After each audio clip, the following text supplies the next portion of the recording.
Olá pessoal, eu vou apresentar agora as principais diferenças aqui do programa, do Recalque 2026 V02, que foi um que a gente utilizou na aula, para o V03.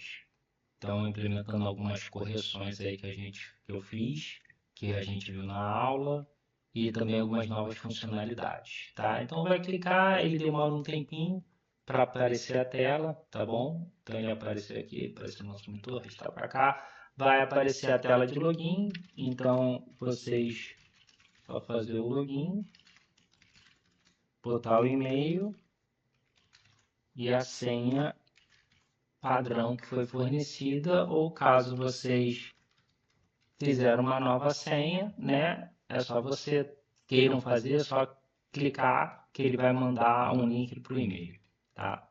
Então, fazer o login, ok, o programa vai carregar, vai abrir aqui a tela do programa, tá certo? Esse aqui é o caso padrão, que aparece.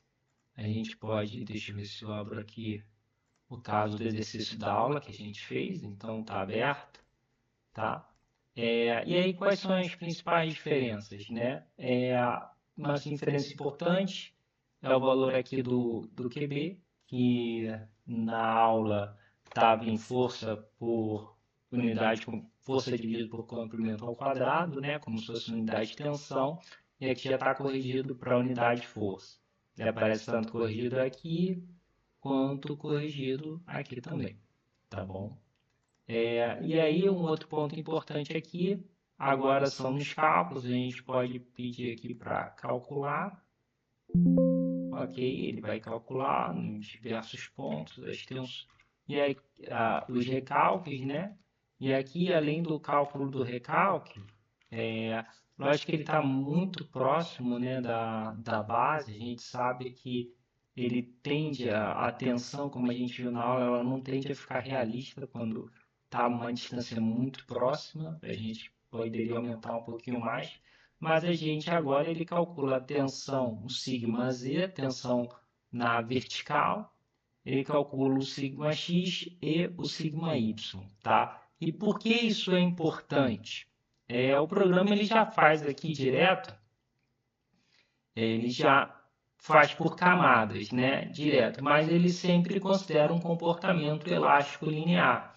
A gente viu no final da aula que às vezes o solo ele pode não ter esse comportamento elástico linear, E aí você faria, ao invés de ser pelo método direto, faria pelo método indireto, no qual aqui o recalque ele vai ser o somatório das deformações vezes as alturas ali das seções analisadas.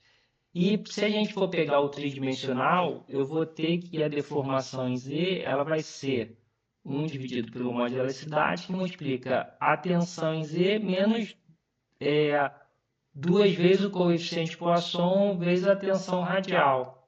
E aí, no nosso caso aqui, essa tensão radial, no centro, ela é igual ao sigma x e sigma y, Aqui está com uma orientação, como se fosse um problema axissimétrico.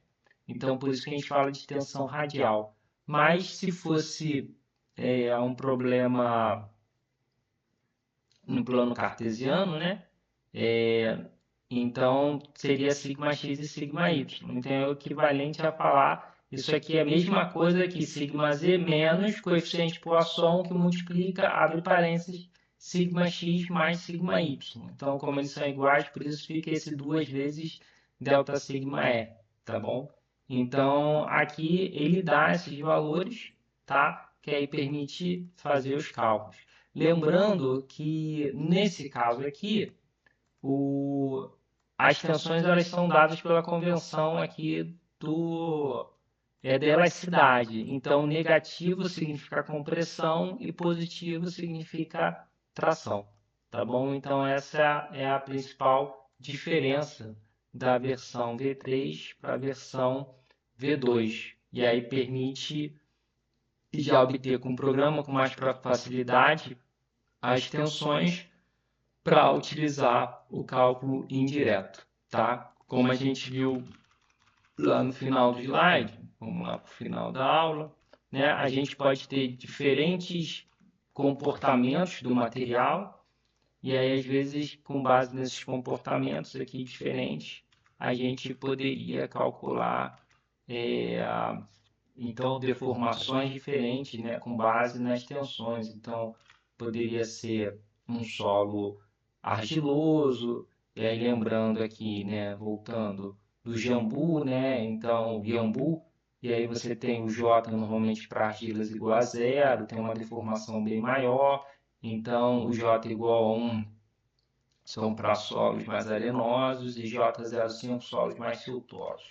Então aqui tem a classificação que ele faz, né, dos parâmetros, mas aí já dá para implementar isso, fazer esse cálculo com apoio do programa, né? Ele não faz diretamente o cálculo, mas caso necessário, principalmente quando tiver algum local com argila mole ou com solo que é o comportamento não linear dele pode influenciar, pode ser importante fazer essa verificação aqui, porque lembrando, o o recálculo calculado, o W total, ele pode ser para várias camadas, mas é para um comportamento elástico linear do material em cada camada.